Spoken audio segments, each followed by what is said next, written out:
Il est 13h15, donc je propose que nous démarrions pour qu'on puisse rester dans notre timing.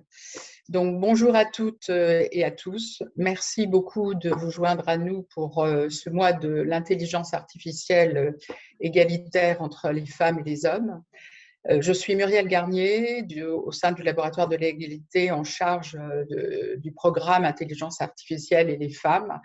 Et nous allons co-animer avec Hélène Dex-Vandruys cette première table ronde consacrée aux associations.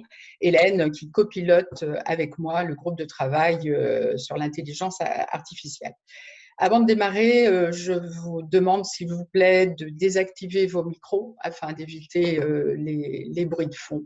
Voilà. Alors, je voudrais, pour cette première table ronde consacrée aux associations, remercier nos trois invités.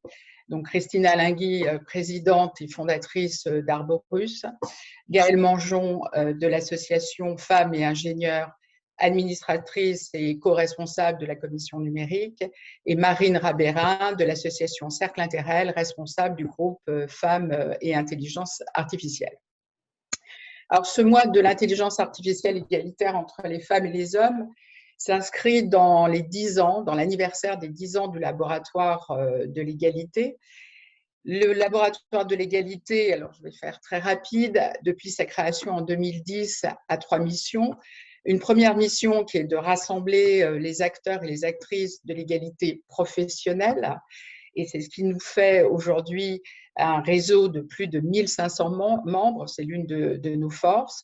C'est d'interpeller les décideurs et décideuses économiques et politiques, et grâce à toutes les propositions d'actions concrètes et engageantes que nous avons faites depuis 10 ans.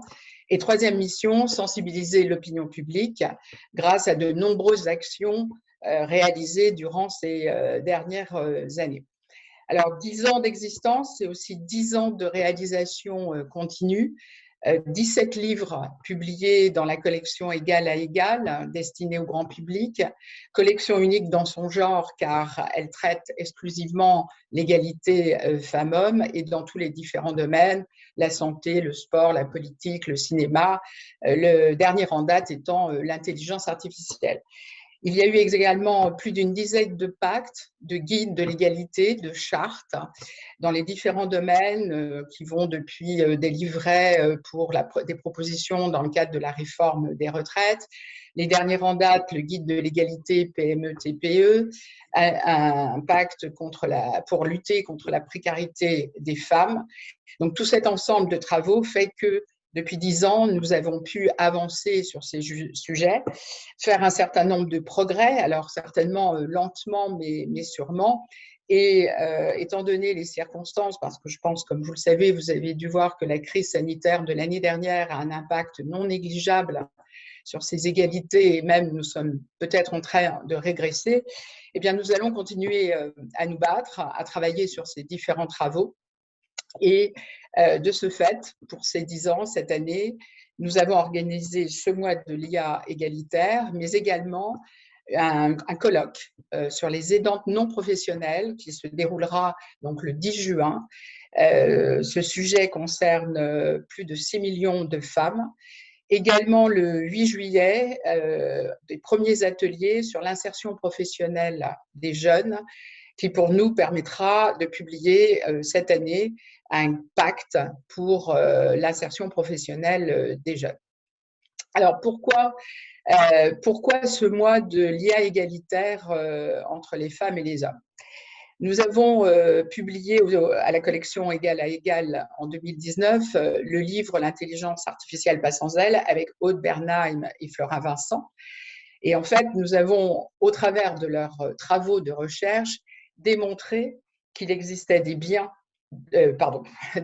dans l'IA au travers de la reproduction des stéréotypes de notre société, qu'il était possible de les détecter, qu'il était possible de les corriger grâce à ces outils de l'IA et même d'aller au-delà en ce qu'on appelle encoder l'égalité dans ces algorithmes. Mais nous nous sommes aperçus en parallèle qu'on ne pouvait pas agir sur ces bases de données, ces algorithmes, si on ne changeait pas les comportements, si on ne promouvait pas l'égalité, la culture de l'égalité professionnelle. Et c'est pour ça qu'en 2020, nous avons décidé de publier un pacte pour une intelligence artificielle égalitaire entre les femmes et les hommes, où on s'adresse à toutes les parties prenantes de l'IA et du numérique pour se mobiliser, pour prendre conscience de ces biais, pour agir tous ensemble pour atteindre cet objectif, et que ce soit les entreprises utilisatrices et productrices d'IA, que ce soit la recherche, que ce soit les institutions publiques dans le cadre de définition d'IA éthique responsable, que ce soit les écoles, que ce soit les organismes de formation pour attirer les jeunes filles dans ces filières scientifiques, pour les former à cette culture, et également la société civile, c'est-à-dire l'appel aux associations, aux médias qui ont un rôle important vis-à-vis de l'opinion publique dans le cadre de la vulgarisation ou de campagnes de sensibilisation. Mais après un an, j'allais dire, de publication de ce pacte, le groupe de travail s'est posé, de l'IA, au sein du laboratoire de l'égalité, s'est posé la question, mais réellement, que se passe-t-il? Quel est le changement? Voit-on un changement? Quelles sont les actions réalisées par toutes ces parties prenantes? Quels sont les impacts? Quels sont les résultats obtenus? Des résultats, si possible, chiffrés. Quels sont les enseignements à tirer? Quelles sont les améliorations? Comment aller plus vite? Comment accélérer le mouvement? Car si on regarde bien, les derniers chiffres ne sont pas très optimistes, dans le sens où globalement, au niveau de l'Europe, il n'y a encore que 15% de femmes dans les métiers du numérique, sachant qu'au niveau européen, la France est classée 9e, les premiers pays étant les pays nordiques, que dans les filières scientifiques, eh bien, on a toujours aussi peu de jeunes filles. Donc, on se pose cette question, et c'est pour ça qu'avec ce groupe de travail, nous avons décidé de mettre en place ces tables rondes pour donner la parole à toutes ces différentes parties prenantes, qu'elles puissent présenter leurs actions, leurs résultats, et surtout vous informer, vous faire partager ces actions que vous pourriez peut-être récupérer, sélectionner pour les mettre en œuvre à votre niveau, dans votre contexte. Et nous allons donc avoir 5 tables rondes durant ce mois de juin. Donc, ces tables rondes vont être animées par le groupe de travail IA. Ce groupe de travail aujourd'hui réunit donc Emma Michelet de l'INSA de Toulouse, Sandrine M du groupe BNP et qui est data scientist, Franck Juvin qui est consultant chez Mercer, Hélène qui est directrice de RSE et moi-même qui donc pilote ce programme. Alors, nous avons voulu commencer par les associations aujourd'hui, en invitant Marine, Christina et Gaëlle. Pourquoi? Parce que tout simplement, nous sommes une association, et aussi parce qu'on voulait vous présenter un peu tous les travaux que l'on mène depuis un an.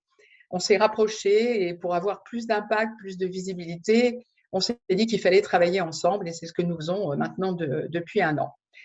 La semaine prochaine, mercredi 9 juin, la table ronde sera consacrée aux entreprises, et nous avons voulu vous donner différentes facettes de ces témoignages au travers d'un témoignage d'une dirigeante d'une start-up, mais aussi de témoignages de labels, un label Aidelia qui porte sur les bases de données et les algorithmes, et également une personne qui est au groupe BNP responsable de la recherche en risque de l'IA, et qui donc va nous donner une présentation, va pouvoir expliquer concrètement comment au niveau de la BNP ils agissent sur le terrain pour lever ces biais de l'IA.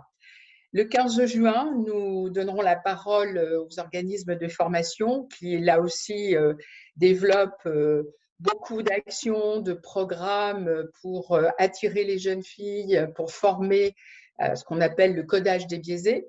Donc, ce sera en présence de Simplon avec Frédéric Bardot, donc son président et cofondateur, Sophie Vigier, directrice des Écoles 42. Et nous avons demandé à une étudiante de Saint-Plon, qui maintenant est rentrée dans la vie active, dans le monde du numérique, de témoigner aussi de son expérience et comment elle a pu intégrer ce métier du numérique donc lors de cette table ronde. Le 22 juin, nous donnerons la parole aux médias avec 3 journalistes, là aussi avec des angles différents, puisque nous voulions savoir comment les médias traitaient l'intelligence artificielle. Et nous aurons 3 témoignages au travers de 3 types de publications différentes. Un livre publié au carnet d'alerte, la presse spécialisée avec un journaliste de Bastien Lyon du journal numérique, et également une journaliste qui travaille beaucoup avec tout l'écosystème de l'intelligence artificielle de Toulouse, où un pôle s'est constitué qui associe start-up, entreprises, organismes de recherche et universitaires. Et nous terminerons le mardi 29 juin avec la recherche. Et là également, on a voulu avoir des témoignages sur 2 facettes différentes. 2 chercheurs, une chercheuse et un chercheur, vous expliqueront comment ils traquent les biais dans les outils d'aide au langage ou sur les vidéos sur YouTube. Donc, vous verrez, c'est passionnant. Et également, 2 personnes qui sont responsables au niveau du CNRS de la mise en place de programmes d'action pour attirer les femmes, pour mettre en place des actions qui les retiennent également, et comment ils organisent des communications, des sensibilisations sur ce sujet de la parité. Donc voilà globalement le programme.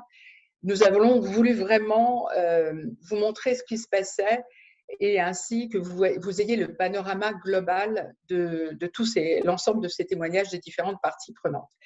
Alors, avant de donner la parole à nos invités, je vous propose d'écouter un message de soutien que nous a adressé Cédric O, secrétaire d'État en charge de la transition numérique et des communications électroniques, et qui nous soutient depuis le début dans nos travaux. Bonjour à toutes et à tous. Je suis très heureux d'être parmi vous aujourd'hui pour ces 2 anniversaires un peu spéciaux. D'abord, les 10 ans du laboratoire pour l'égalité femmes-hommes, et puis les 1 an de cette initiative lancée il y a 1 an pour une IA non discriminatoire et non sexiste. Je pense que ces 2 éléments sont extrêmement importants. D'abord, s'agissant du laboratoire pour l'égalité femmes-hommes, c'est ce travail dans la durée. On le voit dans d'autres pays comme en Allemagne. Bien sûr qu'on doit se mobiliser et combattre pour l'égalité des femmes et des hommes, mais il n'y a pas de solution magique. On a besoin d'une action de tous, des pouvoirs publics, des associations, des ONG, des entreprises sur la durée si on veut avoir des résultats. C'est pour ça que s'inscrire dans la durée, avoir un rendez-vous chaque année est si important. Et puis, il y a ces questions de l'intelligence artificielle. On sait à quel point c'est important.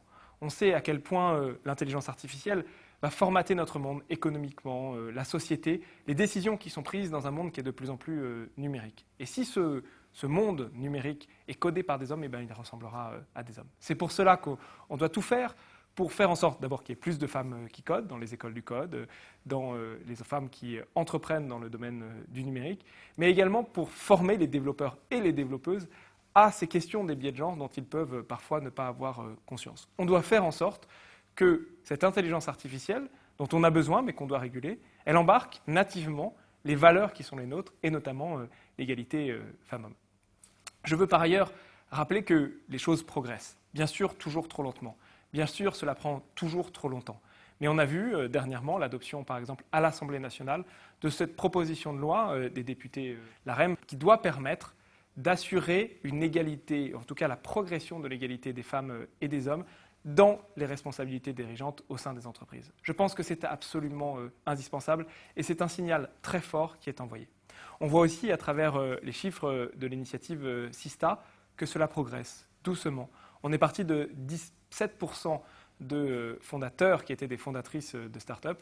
Nous sommes aujourd'hui, au bout d'1 an, à 21%. Il faut continuer. Si on passe demain à 25, à 30, à 35, en quelques années, on aura fait un pas qui est absolument essentiel. Et on doit réussir toujours à s'inscrire dans le long terme, puisque je l'évoquais, c'est ce qui marche et c'est ce qui permet de changer drastiquement les fondements et la manière dont fonctionne notre économie et notre société.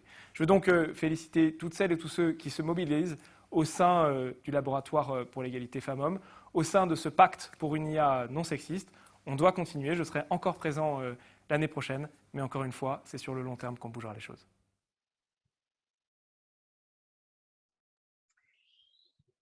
Effectivement, c'est sur le long terme qu'on pourra bouger les choses, mais le long terme commence à être long et on commence effectivement à se dire qu'il va falloir certainement accélérer un peu plus le mouvement. Voilà.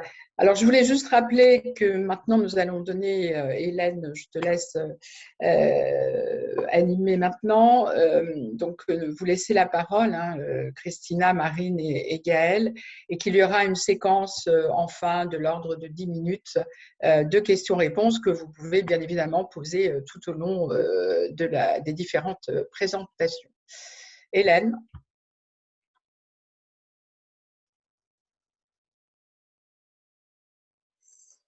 Avec mon micro, c'est peut-être mieux. Donc, merci Muriel. Donc, au nom du laboratoire de l'égalité, nous sommes ravis de recevoir aujourd'hui 3 interlocutrices très engagées sur la thématique de l'IA égalitaire entre les femmes et les hommes. Donc, Muriel vous a très succinctement présenté tout à l'heure Gaëlle Mangeon, Marine Rabérin et Christina Longhi. Je vais donc les présenter un tout petit peu plus en détail dans quelques instants. Et je tenais également à rappeler que nous sommes donc plusieurs associations qui œuvront pour une cause commune qui est de construire ensemble une IA égalitaire entre les femmes et les hommes. Et donc, à ce titre, on n'est absolument pas en compétition, mais bien en communion et en travail collaboratif pour pouvoir avancer tous ensemble. Et à ce titre également, on se connaît plutôt bien, voire très bien, puisque on a des meetings très régulièrement tout ensemble pour faire bouger les lignes, faire avancer les choses ou avoir des points de vigilance sur des points particuliers de veille. Et donc, voilà, on va rester tout à fait authentique, et ce qui explique que je ne vais donc pas vous voyer mes interlocutrices, mais bien conserver le tutoiement que nous utilisons très régulièrement. Donc, je vais donc vous présenter Gaëlle Mangeon, qui est animatrice et co-responsable de la commission numérique de l'association Femmes Ingénieurs.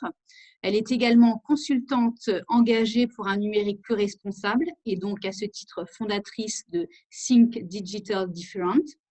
Gaëlle fait du management de transition, du conseil, de la direction de projet en transformation digitale, du Green IT et de la Data Intelligence. Je poursuis avec Marine, donc Marine Rabérin, qui est membre du cercle Interrel depuis 15 ans et leader du groupe de travail Femmes et IA depuis 2018. Marine travaille dans le secteur de l'IT depuis déjà plus de 15 ans, avec un parcours dans la vente et dans le développement stratégique au niveau IMIA.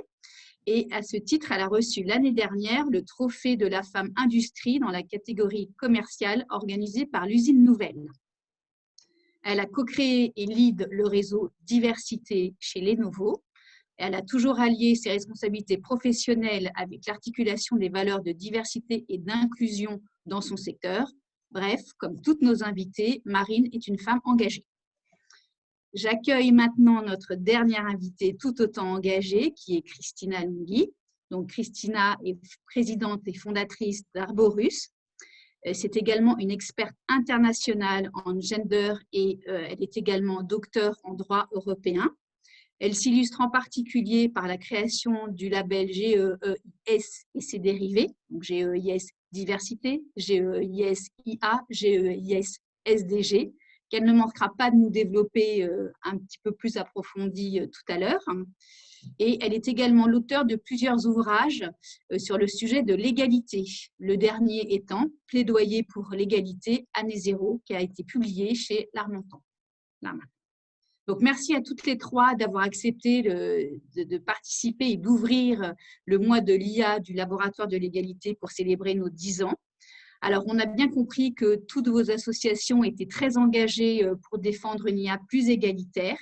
Et en fait, aujourd'hui, on aimerait vous entendre sur… on a envie que vous nous partagiez vos différentes actions. Qu'est-ce que vous pouvez nous partager? Est-ce que vous avez des chiffres? Est-ce que vous avez des résultats? Est-ce qu'il y a des choses qu'on ne voit pas et que vous avez envie de partager avec nous? Alors, voilà, je vous laisse la parole et je crois que Gaëlle est impatiente de pouvoir commencer. Oui, merci. Bonjour à toutes et à tous. Donc, c'est effectivement moi qui vais commencer. Donc, merci pour la présentation. Je suis Gaëlle Mangeon, donc je suis ingénieure EPF de formation. Je ne vais pas revenir sur ce que je fais dans la vie professionnelle puisque tu l'as rapidement présenté. Je suis ici en tant qu'administratrice et co-responsable de la commission numérique donc pour l'association Femmes Ingénieures. Je vais très rapidement présenter l'association avant effectivement de rentrer dans le sujet de ce qu'on fait concrètement pour une IA égalitaire. Femmes Ingénieures, donc c'est une association d'intérêt général qui valorise alors les ingénieurs avec un grand E, puisque nous pouvons maintenant dire ingénieurs pour inspirer la société, parce que avant tout, nous avons la conviction que l'égalité réelle est une source de richesse. Donc, nous œuvrons pour la mise en œuvre et la mise en pratique de cette égalité. Nous intervenons en fait dans l'association sur 4 axes. Dans le monde de l'éducation, déjà, pour inspirer en fait les jeunes et en particulier les jeunes filles, avec des interventions en établissement, et nous sommes agréés par l'Éducation nationale pour cela. Nous accompagnons aussi les ingénieurs, eux, en activité pour valoriser leur parcours et donc les mettre en avant. Nous aidons aussi les entreprises, nos entreprises partenaires à améliorer la mixité en leur sein et dans les conseils d'administration.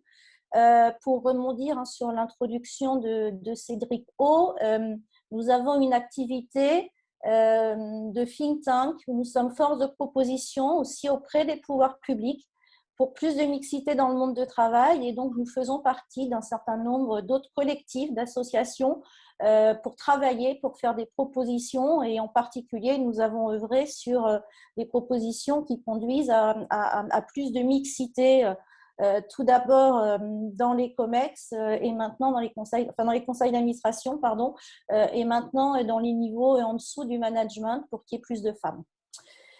Nous agissons donc avec beaucoup d'associations dans l'écosystème des associations engagées sur la mixité et dans ce cadre, donc, nous avons effectivement travaillé avec le laboratoire de l'égalité femmes-hommes sur la rédaction du pacte pour une IA égalitaire, donc sorti il y a 1 an. Et nous travaillons avec le Cercle Interrel, qui est partenaire de l'association, sur la déclinaison demain des outils proposés par le Cercle Interrel auprès de nos entreprises partenaires et auprès des entreprises de nos membres, puisque nous avons dans nos membres des personnes morales, mais aussi des personnes physiques, dont beaucoup en activité avec des fonctions dans l'entreprise. Et au titre de la commission numérique dont je m'occupe, je me co-occupe, nous suivons et relayons les actions de labellisation de Arborus qui seront évoquées par la suite par Christina. Concernant le sujet sur les IA égalitaires, en fait, je voulais commencer par rappeler quelques chiffres.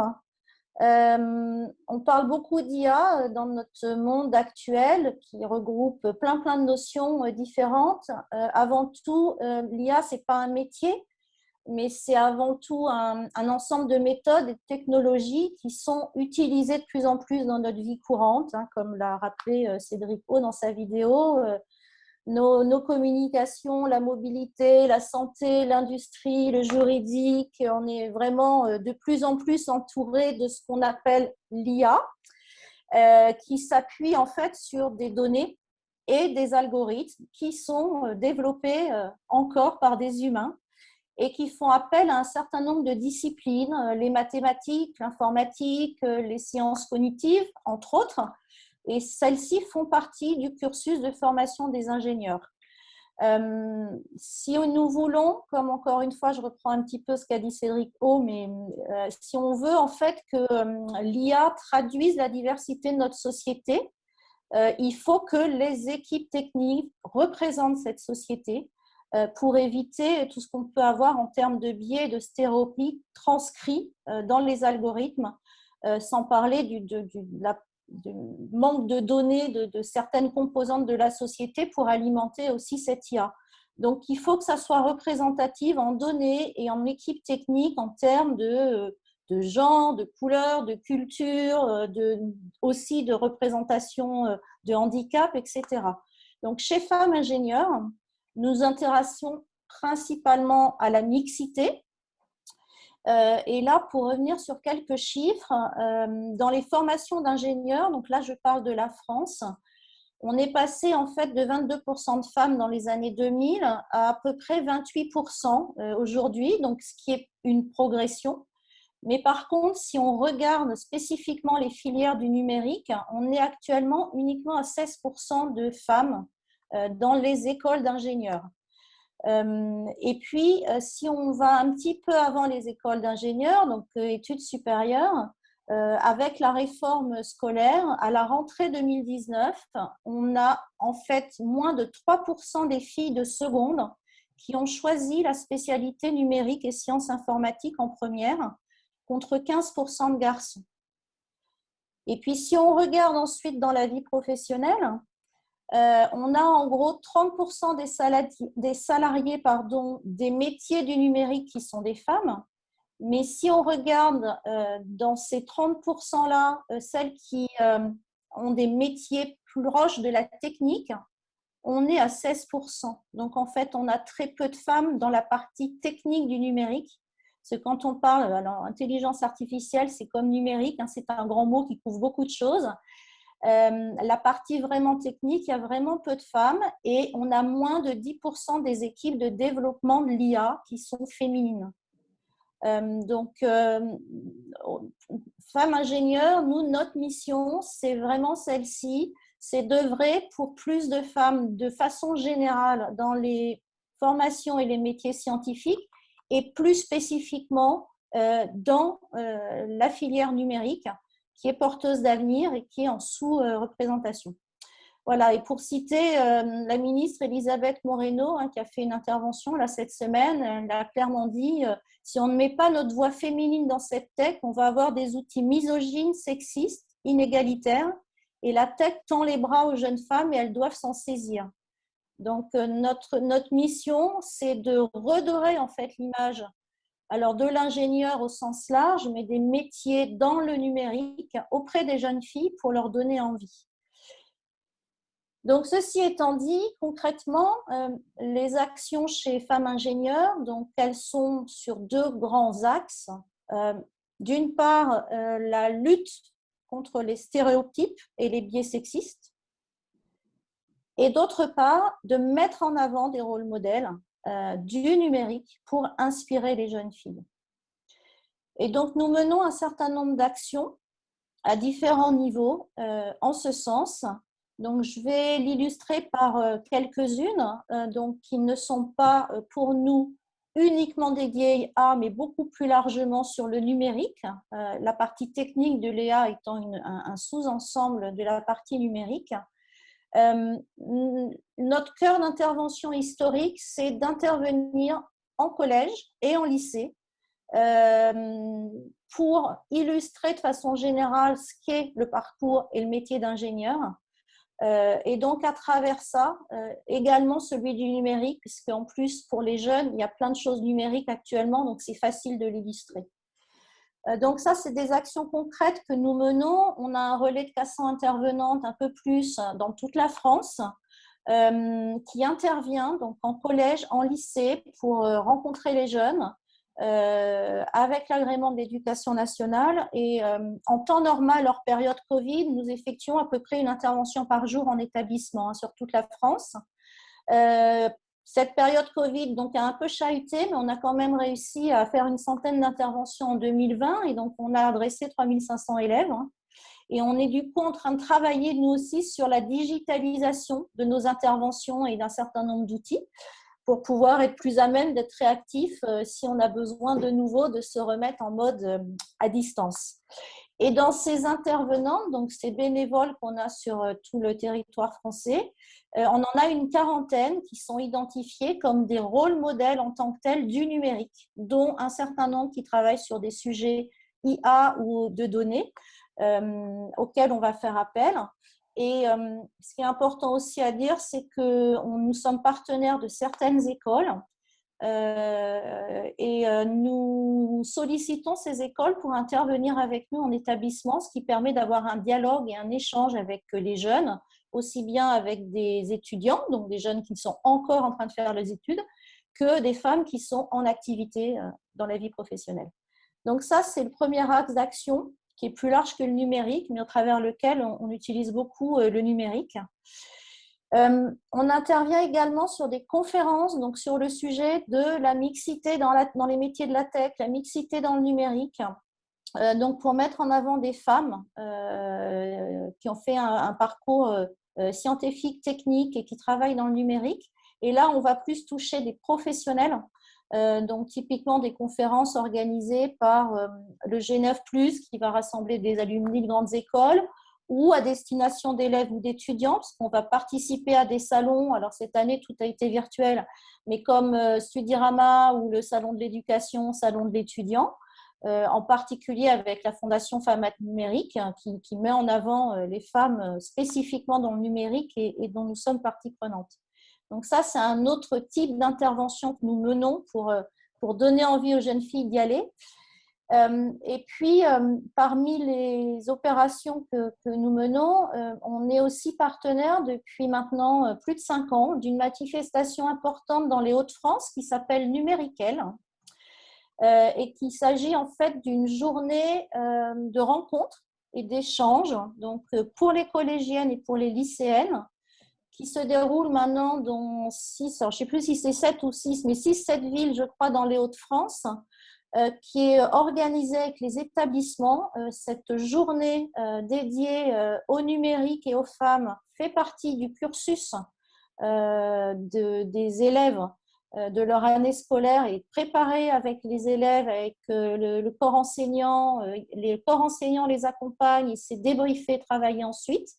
Et c'est une opération en partenariat avec des associations, avec des entreprises, IBM par exemple, avec des institutions comme l'UNICEF et la région, avec des écoles et des associations. Et pendant une journée, ces jeunes filles vont aller assister à des conférences sur les métiers du numérique, la mixité dans le numérique, les débouchés, rencontrer des organismes de formation, rencontrer des écoles, aller sur des stands pour discuter avec des professionnels, peut-être trouver des stages. Donc, Gaëlle, excuse-moi, c'est tout à fait passionnant. Faut que j'en raccourcisse. Ok, oui, j'ai parce compris. qu'il y a Marine et Christina qui attendent et je crois qu'on n'aura plus assez de temps pour les questions-réponses de tout à l'heure. C'est tout à fait passionnant, mais du coup, on déborde. Donc, je me dépêche. Si tu peux conclure pour que je puisse passer la parole à Marine. Pas de souci. C'était timé sur 7 minutes, mais c'est vrai qu'on a tendance à être plus bavarde du coup, donc j'abrège. Donc, tout ça pour dire qu'effectivement, on touche aussi beaucoup de collégiens et de lycéens par ce biais, et puis qu'on participe aussi, on co-organise ou participons à un certain nombre de prix et de concours qui mettent en avant des jeunes filles ou des femmes ingénieurs, et en particulier sur le numérique. Ça tombe bien, j'arrivais au bout. Fantastique. Je vous remercie. Je serai à votre disposition après pour des questions ou plus tard si vous avez besoin. Et je passe la parole. Merci beaucoup. Merci Gaëlle, c'était tout à fait passionnant et on avait envie de t'entendre davantage, mais c'est vrai que on est tous là pour pouvoir partager chacun son retour d'expérience. Donc Marine, je te laisse occuper le floor pour pouvoir nous en dire plus sur ce qui se fait au Cercle Interrel. Au sein du Cercle Interrel, merci beaucoup. Bonjour à toutes et à tous. Alors effectivement, pour resituer un petit peu qui est Interrel, parce que Interrel, c'est une association, c'est un réseau de réseaux. En fait, c'est 16 entreprises du secteur industriel et technologique qui ont donc des réseaux de diversité, qui se réunissent et qui produisent chaque année un certain nombre de délivrables, notamment autour d'un moment fort qui est le colloque annuel. Et en fait, on fait ça depuis 20 ans. On a fêté nos 20 ans cette année, donc je crois que c'est l'année des anniversaires ronds. Et effectivement, toutes nos actions œuvrent en fait pour l'égalité professionnelle en entreprise.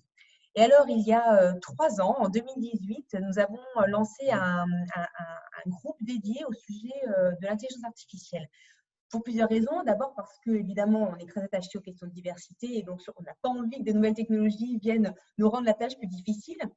Et puis aussi parce qu'en fait, il se trouve que dans nos entreprises du secteur industriel et technologique, la plupart sont à minima utilisatrices d'intelligence artificielle, voire même productrices. Donc, on s'est dit à nous de donner l'exemple. Donc, c'est à nous d'impulser aussi une démarche volontariste pour démontrer qu'il est possible d'agir. Et donc, on a décidé depuis 3 ans d'avoir un travail de fond. Et ce groupe, qui aujourd'hui est de 40 personnes, a produit donc Impact. Alors, on utilise beaucoup les mêmes termes, Pacte, charte, etc. Mais derrière, différentes choses sont couvertes et on y reviendra peut-être tout à l'heure. Mais donc, Impact pour une IA, une intelligence artificielle responsable et non sexiste, qui est plus particulièrement à destination des entreprises. Donc, l'idée, c'est de mettre à disposition des entreprises une démarche qui les accompagne pour qu'elles puissent utiliser, voire produire une IA qui soit responsable et non sexiste. Cette démarche, en fait, elle se base sur 7 recommandations, on va dire champs d'action, qui tournent autour de sujets tels que la gouvernance, tels que l'attention faite aux données, aux algorithmes, ou plutôt des aspects techniques, au point d'évaluation et au contrôle permanent, mais aussi tout le volet HR, et Christina en parlera un peu plus tout à l'heure, donc tout ce qui est sensibilisation au sujet, mixité et diversité des équipes IA, etc., etc. Et donc, à partir de ces 7 recommandations, on propose une démarche en 4 étapes. La première étape, c'est pour les entreprises de signer une charte qui dit, en signant, nous sommes sensibilisés au sujet, nous avons envie d'agir. Donc, c'est, on va dire, une démarche une profession de foi, entre guillemets, en tout cas. Voilà, envie de dire qu'effectivement, on a décidé de mettre en place des choses. Et puis, à partir de là, en signant cette charte, c'est un petit sésame qui leur donne accès à un certain nombre d'outils que nous mettons à disposition de toutes les entreprises. Le premier outil qui est assez fondamental, c'est une grille d'auto-évaluation qui va reprendre ces 7 recommandations et qui va aider les entreprises à évaluer leur niveau de maturité vis-à-vis de ces 7 champs d'action. Non seulement de s'évaluer, mais aussi de voir à quoi ça ressemble d'être exemplaire sur tel ou tel champ d'action. Et à partir de là, elles vont disposer d'un diagnostic pour se rendre compte, là où elles sont plutôt pas mal, elles ont déjà été assez proactives et ont déjà mis en place des choses, et puis les champs où elles sont peut-être un peu plus en retard. Et après, on arrive à la 4e étape, qui est d'aller piocher dans la boîte à outils Interrel pour aller justement chercher des supports, des outils qui sont actionnables et qui leur permettent vraiment de mettre le pied à l'étrier et de passer très rapidement à l'action pour aller s'améliorer là où elles ont détecté des insuffisances. Cette boîte à outils, en fait, elle est constituée d'outils que nous avons créés, le cercle Interrel, mais aussi que nos entreprises nous partagent en termes de bonnes pratiques, et puis enfin et surtout par les outils que développent nos partenaires, d'où l'importance effectivement de travailler de manière coordonnée pour s'assurer qu'on donne aux entreprises un maximum d'outils entre les mains pour qu'elles puissent agir. Et puis la dernière étape pour nous, c'est vraiment de valoriser ces entreprises qui mettent en place des actions, parce que déjà, en termes de communication, d'image de l'entreprise, et puis montrer en fait l'innovation que mettent ces entreprises, mais c'est aussi pour démontrer qu'il est possible d'agir. Et donc, c'est l'idée de créer un cercle vertueux où d'autres entreprises vont se dire « Ah, telle entreprise a pu faire ça, c'est bien qu'il est possible d'agir et pourquoi pas moi ?» Donc, c'est cette dernière étape qui est la valorisation des entreprises. Alors, pour ça, en fait, il y a différents moyens qu'on est toujours en train d'étudier. Ça peut être effectivement de la reconnaissance par des trophées, par des prix, mais aussi par des labels. Et l'exemple du label Arborus en est un bon exemple. Donc, je passerai la parole à Christina. Mais voilà, l'idée, effectivement, c'est de mettre à disposition des entreprises cette démarche pour qu'elles puissent s'auto-évaluer et puis mettre en place un processus d'amélioration continue. Voilà, je m'arrête là. J'espère que j'ai un peu rattrapé le temps. Ça va? C'est super. Merci infiniment, Marine, et surtout merci pour cette très belle transition sur les labels qui tombent à pic, puisque Christina va pouvoir directement saisir au bon cette transition sur les labels, et je laisse Christina s'emparer des labels. Eh bien, merci beaucoup. C'est un honneur de faire partie de cette table ronde. Je vais parler des labels, effectivement. Alors, je vais essayer de récupérer un petit peu de temps aussi et d'être synthétique. Donc, Arborus est né il y a 26 ans. C'était un anniversaire rond puisque c'était 25, mais en plein confinement. Donc, nous vous inviterons plus tard à faire quelque chose de vraiment sympa. Arborus est né avec une philosophie très particulière et très forte puisque dès le début, on s'est dit, et c'est important pour la suite du raisonnement sur les labels, que l'égalité entre les femmes et les hommes était le levier pour nous de tous les changements systémiques qui étaient nécessaires à réaliser dans les entreprises, mais aussi pour l'amélioration de notre société et pour un monde meilleur si on veut être un petit peu plus utopiste. Au fil des années, donc, nous nous sommes illustrés effectivement, comme tu l'as très bien dit Hélène, par des outils, de la méthodologie et en particulier par la création de labels. Donc, j'ai créé le label pour la France en 2004 quand j'étais conseillère de la ministre. Puis, en 2010, à la demande d'entreprises internationales et européennes, nous avons d'abord créé le label GEES pour l'Europe, Gender Equality European and International Standard. Ensuite, on l'a ouvert à l'international. Et donc, en 2017, à la demande des pays anglo-saxons, on s'est intéressé aux diversités, donc évidemment handicap, LGBTI+, etc., tout l'âge, enfin tout ce qu'on connaît bien, mais dans une perspective inclusive, ce qui est très important parce qu'on a déjà intégré à ce moment-là, dès 2017, la digitalisation des métiers qui représente un enjeu vraiment important. En 2019, comme tu l'as très bien dit, nous avons ouvert sur les ODD, les SDGs des Nations Unies, toujours dans cette idée que l'égalité est le levier des changements du monde et en disant le SDG 5, l'égalité professionnelle, c'est le levier de tous les autres et on l'illustre. Quoi de mieux que l'exemple des entreprises par des trophées, et donc chacun des trophées va illustrer comment on peut participer par l'égalité entre les femmes et les hommes à une agriculture biologique, à une énergie plus verte, à lutter contre la pauvreté ou pour l'éducation des filles, et notamment dans le numérique. Et je vous inviterai aux prochains trophées qui auront lieu au Quai d'Orsay le 25 juin prochain. En 2020, dans le cadre du confinement, avec le groupe Orange, nous avons réfléchi à tous les enjeux concernant effectivement l'intelligence artificielle. On avait eu les cas d'Amazon, de Google et d'autres, notamment sur les procédures de recrutement algorithmique, qui nécessitaient véritablement une réflexion et qui avaient d'ailleurs été arrêtées tellement elles étaient discriminatoires. Et nous qui travaillons depuis 26 ans sur une méthodologie pour créer une culture commune de l'égalité, changer les systèmes dans une perspective égalitaire, on s'est dit il ne faudrait quand même pas que l'IA, qui est formidable, elle nous a permis d'avoir un vaccin très rapidement, elle nous facilite la vie toute la journée, mais quand même, elle est dangereuse. Il ne faudrait pas qu'elle vienne détruire tous les efforts que nous avons faits avec les entreprises et dans tous les écosystèmes des entreprises pour l'égalité. Et donc, on s'est dit avec Orange, on va lancer une charte internationale. Donc, on l'a lancée avec Cédrico, avec Delphine O, avec les Nations Unies, avec Madame Moreno, bien évidemment. On a fait un très grand lancement en 2020 et on a fêté la première année avec les 100 premiers signataires, dont vous toutes, mesdames, et merci d'avoir signé cette charte. C'est très important parce que, comme le disait Marine et comme le disait Gaëlle également, et comme le dit le pacte du laboratoire, c'est d'abord, il faut comprendre. Il faut être sensible à un sujet pour pouvoir agir. Donc, il faut déjà comprendre le problème, en avoir conscience et pour pouvoir agir. Donc, cette charte, elle est internationale. Elle a une vocation, donc, il y a la charte du cercle Interreg et il y a la charte ensuite au niveau international, donc qui permet d'aller encore plus loin dans les territoires. Et puis, à la fin de l'année 2020, on a lancé un nouveau label, le label GEES AI, Artificial Intelligence, que le groupe Orange a eu en fin d'année pour justement aller encore plus loin dans l'évaluation et la mesure.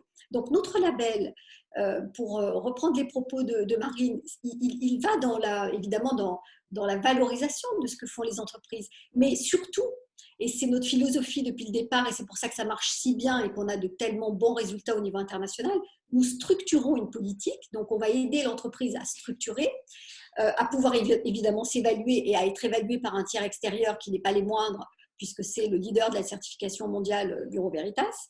Et ça va leur permettre aussi de mesurer des impacts très, très concrets et à valoriser, bien évidemment, vis-à-vis de l'extérieur, tout ce qu'elles font. Mais on est vraiment dans cette démarche d'inclusion pour avoir des politiques cohérentes et d'avoir des outils de pilotage internationaux.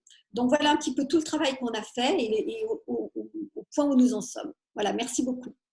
Alors, merci infiniment à toutes les trois pour ce partage et ce retour d'expérience tout à fait riche, et on aurait voulu que le temps soit plus extensible. J'ai quand même envie de vous poser une dernière question, mais vraiment extrêmement rapidement. Voilà, vous savez toutes que les élections présidentielles 2022, à horizon 2022, approchent à grands pas. Alors, si vous aviez une seule, quelle mesure phare souhaiteriez-vous qu'il soit mise en place dans un futur, voire futur très proche, concernant l'IA égalitaire? Marine, peut-être? Je sais que Gaëlle est très attachée au sujet d'éducation et de valorisation des métiers d'ingénieur. Donc ça, je la rejoins là-dessus, peut-être qu'elle en parlera un petit peu plus. Et moi, je dirais que si on n'arrive pas effectivement à plus rapidement à améliorer sur toute la partie éducation, je pense qu'on peut aussi se servir du succès de l'index Pénicaud. Je pense qui permet quand même aux entreprises de se poser quelques questions fondamentales. Et je crois que si on utilise ce type de dispositif autour de l'IA, donc pourquoi pas par exemple étendre l'index Pénicaud avec un critère autour de l'IA, voilà, c'est des choses qui, bien sûr, elles ne sont pas satisfaisantes parce qu'elles arrivent en bout de chaîne, mais malgré tout, eh bien, c'est un moyen pour les entreprises de se poser les bonnes questions. Voilà. Merci Marine. Christina, peut-être, avant de laisser la parole à Gaëlle?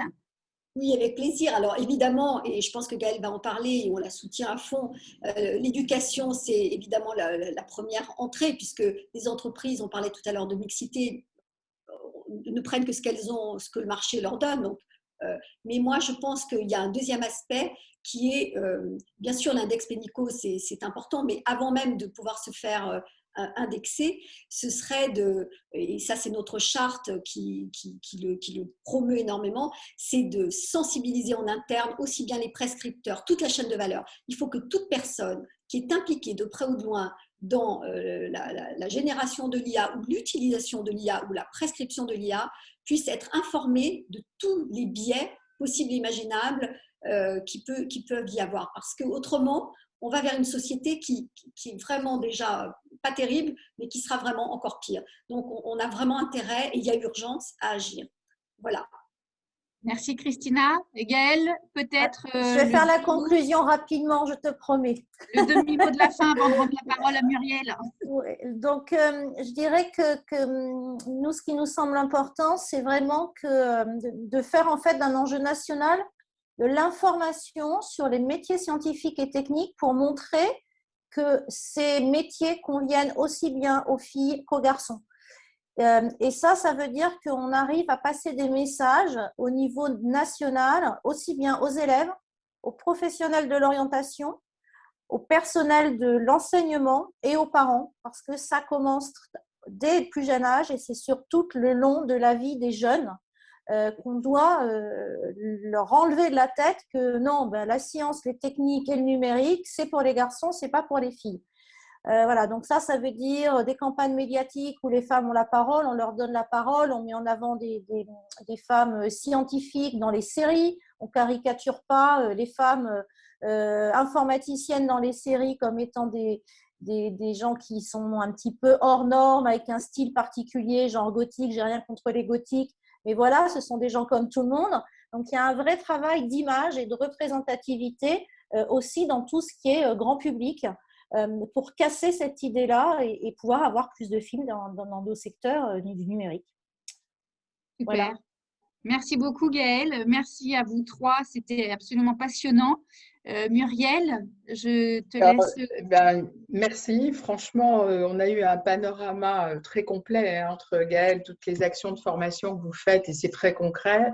Marine et Christina, tout ce que vous faites auprès des entreprises, qu'elles soient, comme disait Marine, les entreprises industrielles du numérique ou plus globalement toutes les entreprises. Merci beaucoup. Alors, c'est dommage parce qu'on s'est contraint dans le temps. Du coup, on a dépassé l'horaire et j'en suis vraiment désolée. Mais il y a tellement de choses à dire. Et donc, vous voyez, il y a tellement de choses qui se passent et quand même avec un certain nombre de résultats. Donc, pour les questions-réponses, comme on ne peut pas y répondre, et il faut vraiment ne pas empiéter sur vos horaires à chacun et chacune, moi, je vous propose que vous puissiez poser vos questions sur le site du laboratoire. De toute façon, on va vous relayer directement tous les liens vers les associations Cercle Intérêt, l'Arborus, Femmes et Ingénieurs, et y compris, on le fera, je pense, là, dans le courant de la semaine, ou peut-être à la fin du mois, tous les liens qui vont vous permettre d'avoir encore plus de connaissances de ce que nous faisons tous, y compris le laboratoire, puisque j'ai fait aussi synthétique sur le pacte, que vous ayez accès à toutes ces ressources pour que vous soyez le plus informés possible et bien évidemment nous soutenir. Eh bien, merci encore d'avoir participé à cette première table ronde. On compte sur vous, nombreuses et nombreux, pour les suivantes. On vous attend. Vous verrez, on a encore beaucoup de choses à vous présenter à tous les niveaux, comme je l'ai dit, dans chacune de ces tables rondes. Merci beaucoup. Et en attendant, n'oubliez pas d'aller sur les réseaux sociaux, puisque nous allons relayer bien évidemment sur LinkedIn, Twitter et Insta les tables rondes avec les différents panélistes qui ont bien voulu intervenir. Donc, vous aurez aussi un aperçu. Tu fais bien de le rappeler, et je n'ai pas précisé, cette table ronde a été enregistrée et donc bien évidemment visible en replay comme vous le souhaitez. Merci encore à toutes et à tous, et puis merci à vous, nos invités de ce jour, et à très bientôt, à la semaine prochaine en tout cas. Merci beaucoup. Au Au revoir. À bientôt, au revoir.